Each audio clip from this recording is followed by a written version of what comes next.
Hello friends, আমি জয়া বিকাশ কিচেনে আপনাদের স্বাগত। আজকে আমি একটা নতুন রেসিপি নিয়ে এসেছি। আপনারা দেখুন, আশা করছি ভালো লাগবে। ভালো লাগলে অতি অবশ্যই লাইক, শেয়ার, কমেন্টস করবেন। আর নতুন বন্ধু যদি আমার চ্যানেল থেকে থাকেন, তাহলে আমার চ্যানেলটাকে সাবস্ক্রাইব করে আমার পাশে থাকবেন। তাহলে চলুন, আর পুরনো বন্ধু আপনারা যেমন সাপোর্ট করেন সেভাবেই আমাকে সাপোর্ট করবেন। চলুন তাহলে রেসিপিটা দেখে নেওয়া যাক। এই রেসিপিটা বানানোর জন্য আমি এখানে একটা পেঁয়াজ নিয়েছি। পেঁয়াজটার খোসা ছাড়িয়ে নিচ্ছি আমি ভালো করে নিয়ে এবারে আমি এটাকে চপ করে নেব। আমি মিডিয়াম সাইজের পেঁয়াজ নিয়েছি। আপনারা যে রেসিপিটা বানাবেন সেটার পরিমাণ হিসাবে আপনারা পেঁয়াজটা নিয়ে নেবেন। আমি এখানে আমার মতো একটা পেঁয়াজ নিয়েছি মিডিয়াম সাইজে। এবার একটা মিক্সার বাউল নিয়েছি। মিক্সার বাউলের মধ্যে পেঁয়াজটা আমি আরেকটা পেঁয়াজ নিচ্ছি, সেই পেঁয়াজটা আমি কুচিয়ে নিচ্ছি। আর ওই চপ করা পেঁয়াজটা আমি রেখে দিয়েছি, ওটা আমার লাগবে পরে। এখানে কাঁচা লঙ্কা দিয়ে দিলাম 4-5টা, রসুন দিয়ে দিয়েছি 8-10টা, আর দিয়ে দিচ্ছি 1.5 ইঞ্চির মতো আদাটাকে আমি কেটে নিচ্ছি ভালো করে নিয়ে। এবার আমি একটা পেস্ট বানাবো। একটু জল দিয়ে দিলাম, দিয়ে আমি এটাকে একটা পেস্ট বানিয়ে নেবো। পেস্টটা বানানো হয়ে গেছে। এবার আমি একটা টমেটো নিয়েছি, ওই একই মিক্সার বাউলের মধ্যে টমেটোটাও আমি পেস্ট করে নেব।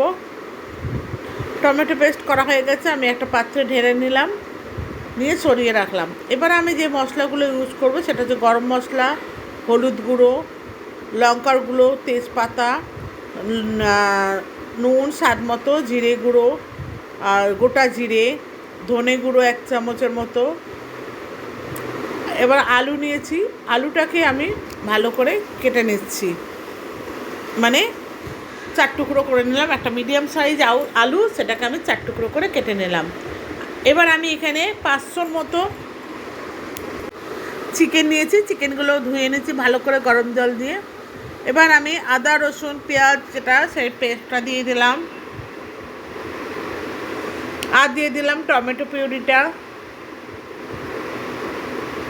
দিয়ে দিচ্ছি 1 চা চামচের মতো জিরে গুঁড়ো, লঙ্কার গুঁড়ো 1/2 চা চামচের মতো, ধনে গুঁড়ো 1 চা চামচের মতো, হলুদ গুঁড়ো 1 চা চামচের মতো, স্বাদ মতো লবণ,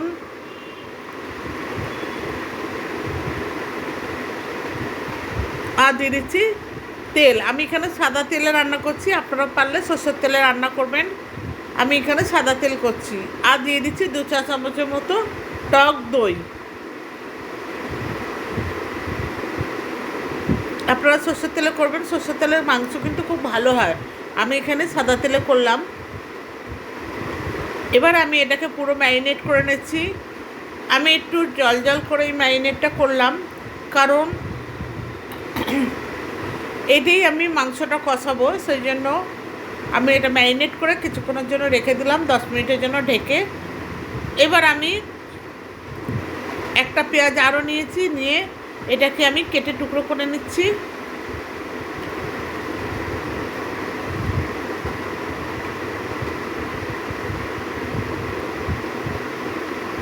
যেহেতু ম্যারিনেট করাতে দেখলাম যে পেঁয়াজের পরিমাণটা একটু কম হচ্ছে, তাই আমি এখানে কাঁচা পেঁয়াজটা একটু বেশি করে দেবো।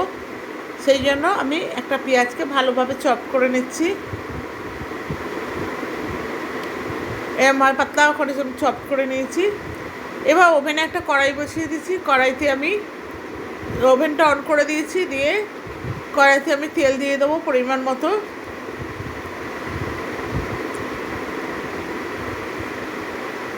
আমি কিন্তু খুব কম তেলে রান্না করছি, আপনারা কম তেলে রান্না করে দেবেন, ভীষণ ভালো হয় খেতে। এবার আমি আলুগুলোকে আমি ভেজে তুলে নেবো। আলুগুলো বেশি আমি কড়া করে ভাজবো না, সামান্য একটু ভেজে আমি তুলে নেবো।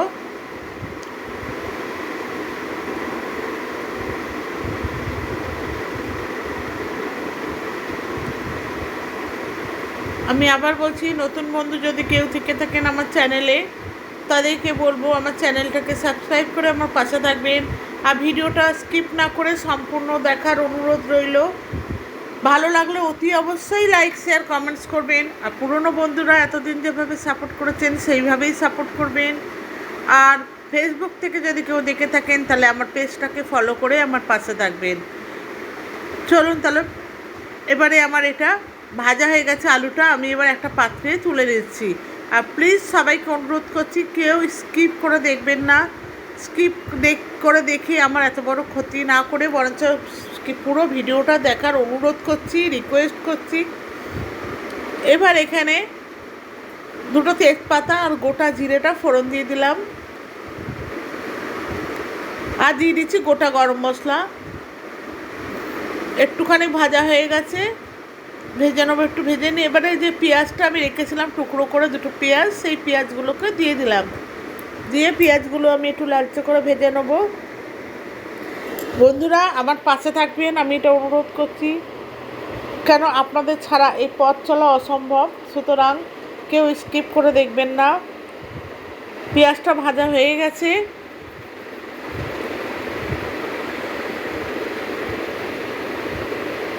এবার আমি এখানে ম্যারিনেট করা চিকেনগুলোকে দিয়ে দিচ্ছি।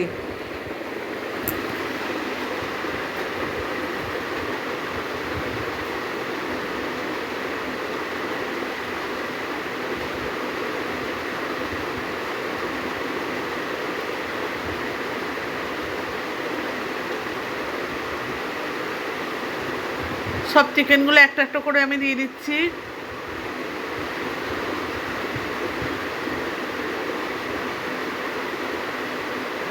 বন্ধুরা আপনারা এইভাবে চিকেন বানিয়ে দেখবেন, বাচ্চা বড় সবাই খেতে ভালোবাসবে। এবার চিকেনের যে জলটা ছিল ম্যারিনেট করা, সেই জলটা আমি এখানে দিয়ে দিলাম। দিয়ে এবার একটা ঢাকনা দিয়ে আমি ঢেকে দেবো। এখন আমি নাড়াচাড়া করব না, আঁচটাকে ধিমি করে দিচ্ছি। এইবার আমি ঢাকনাটা খুলে এটাকে একটু নেড়ে ছেড়ে দেবো।